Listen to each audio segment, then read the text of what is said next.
Hello student, class 11th subject drawing and painting. Unit first का chapter 2 Rajasthan school of art. तो बच्चों हम Rajasthan school को पढ़ने से पहले उसके कुछ इम्पोर्टेंट पॉइंट्स के बारे में जान लेते हैं, क्योंकि ये पॉइंट्स आपके बोर्ड एग्जाम में पूछे जाते हैं। जैसे फर्स्ट पॉइंट है ओरिजिन एंड डेवलपमेंट, उत्पत्ति और विकास। सब स्कूल यानी कि उपशैलियाँ, उसके सेंटर, उसके केंद्र, सब्जेक्ट मैटर, विषय वस्तु, कैरेक्टरिस्टिक विशेषताएं या लक्षण, पेंटर और पेंटिंग्स, चित्रकार और उसके चित्रों के बारे में पूछ लिया जाता है। ठीक है, तो अब हम पढ़ेंगे राजपूत लघु चित्र शैली अथवा राजस्थानी कला शैली।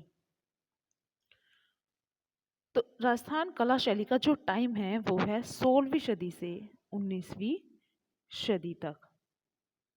राजस्थान पाकिस्तान, पंजाब, हरियाणा, उत्तर प्रदेश, मध्य प्रदेश व गुजरात से घिरा हुआ है। राजस्थान का अर्थ, राजस्थान का क्या अर्थ है? राजाओं की भूमि या राज्यों की भूमि। यहाँ पर बहुत से राजा राज्य व शासन करते थे, इसलिए इसका नाम राजस्थान पड़ा। राजस्थान शैली का विकास।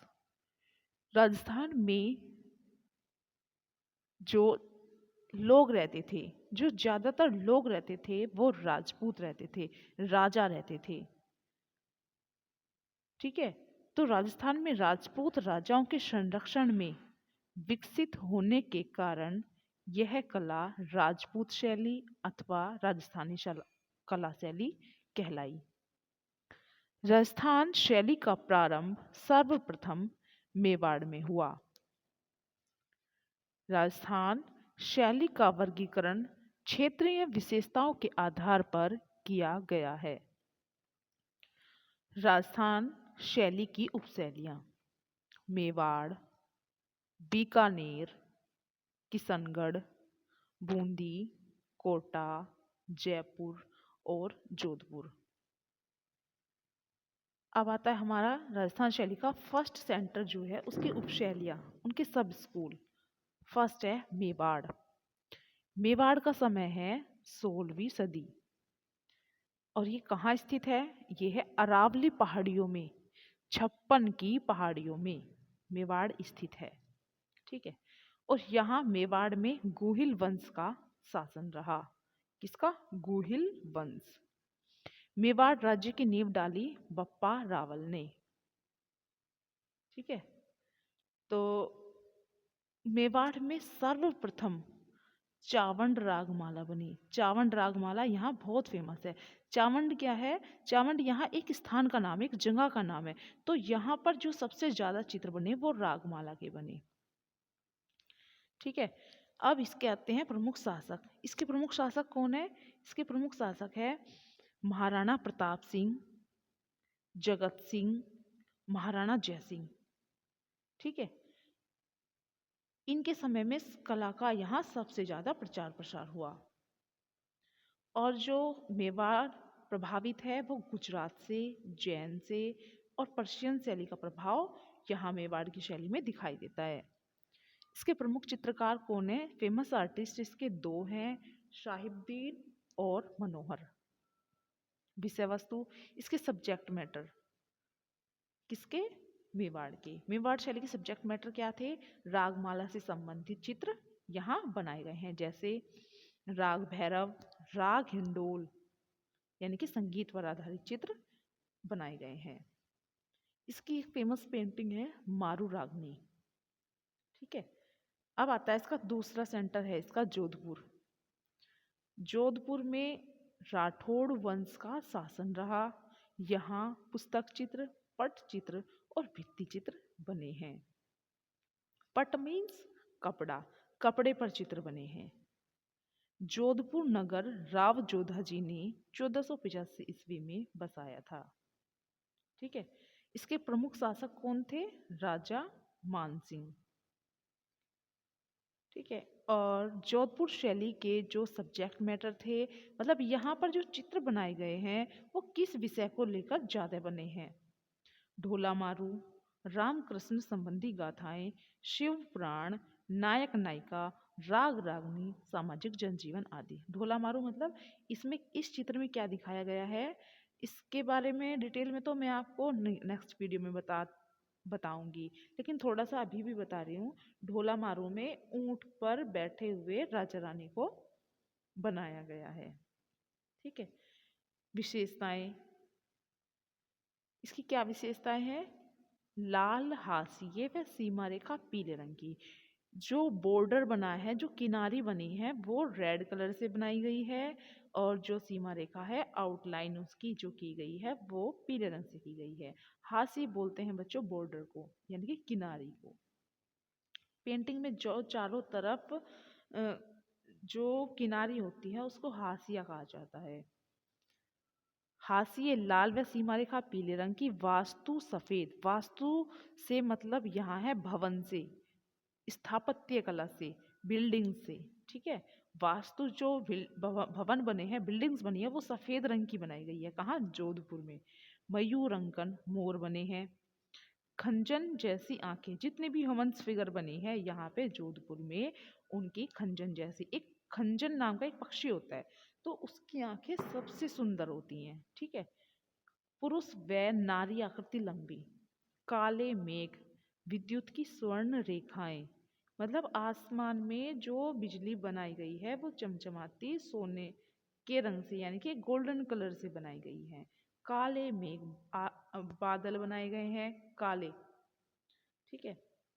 बादलों में परियों का विचरण का अंकन। बादलों में परियों को घूमते हुए या विचरण करते हुए दिखाया गया है। ठीक है। इसकी जो पेंटिंग है, इसकी फेमस पेंटिंग है चौगान खिलाड़ी। ठीक है।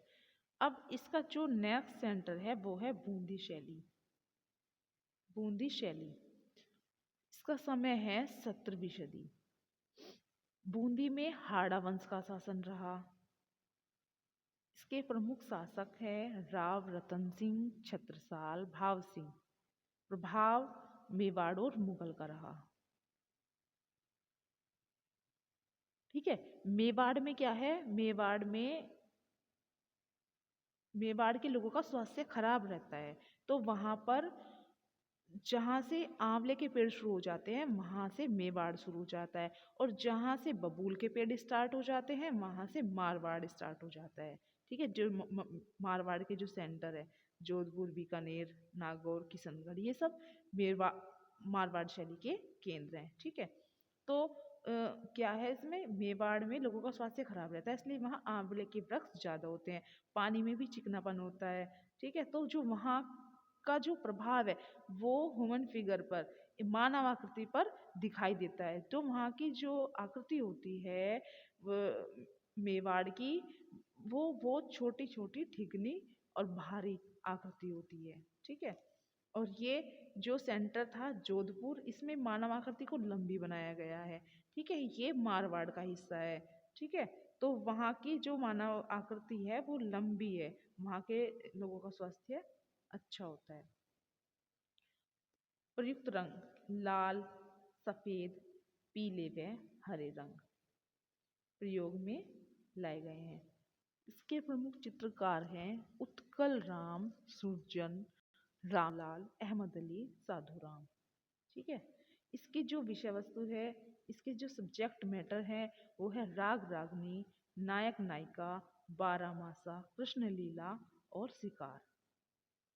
विशेषताएं: पुरुषाकृति नीले व भूरे रंग में, लाल चुनरी, रेखांकन बारीक व सफाई से, हास्य अंकन अधिक व स्वर्ण रेखाओं से बनाया गया है। ठीक है। और जो सबसे सुंदर व सबसे ज्यादा राग रागनी जो संगीत पे आधारित चित्र बनाए गए हैं वो बूंदी में बनाए गए हैं। ठीक है। प्रमुख चित्र हैं इसके राजा अनिल सिंह हारा, और यहाँ बूंदी शैली में एक विशेषता और है, हाथियों का अंकन सबसे ज्यादा हुआ। राजस्थान में सबसे ज्यादा कौन से जानवर को दिखाया गया है? ऊंट को दिखाया गया है। ठीक है, और यहाँ बूंदी में सबसे ज्यादा हाथियों को दिखाया गया है, हाथियों का अंकन सबसे ज्यादा हुआ है। ठीक है बच्चों, तो आप इनको कैसे लर्न करेंगे? जब तक आपको इन सारे सेंटर में डिफरेंस नहीं पता होगा कि वहाँ की विशेषताओं में क्या है, यहाँ क्या है। ठीक है, जैसे देखो उसमें एक सेंटर है जोधपुर, वहाँ वास्तु सफेद बनाया गया है। और जब आपका किशनगढ़ आएगा तो वहाँ वास्तु संगमरमरी बनाया गया है, जो भवन बनाए गए वो संगमरमर के बनाए गए हैं। ठीक है, तो जब तक आपको इन सारे सेंटर में इनकी विशेषताओं में, इनकी विषय वस्तु में डिफरेंस नहीं पता होगा तो आपको लर्न करने में कठिनाई आएगी। ठीक है, तो आपको क्या करना पड़ेगा? इसके लिए एक चार्ट बनाना पड़ेगा और सारी विशेषताओं को लिखना पड़ेगा कि कौन सी शैली में क्या दिखाया गया है, इनमें क्या अंतर है। ठीक है, तो जब आप चार्ट बनाएंगे तो आपको याद करने में आसानी होगी। ठीक है बच्चों।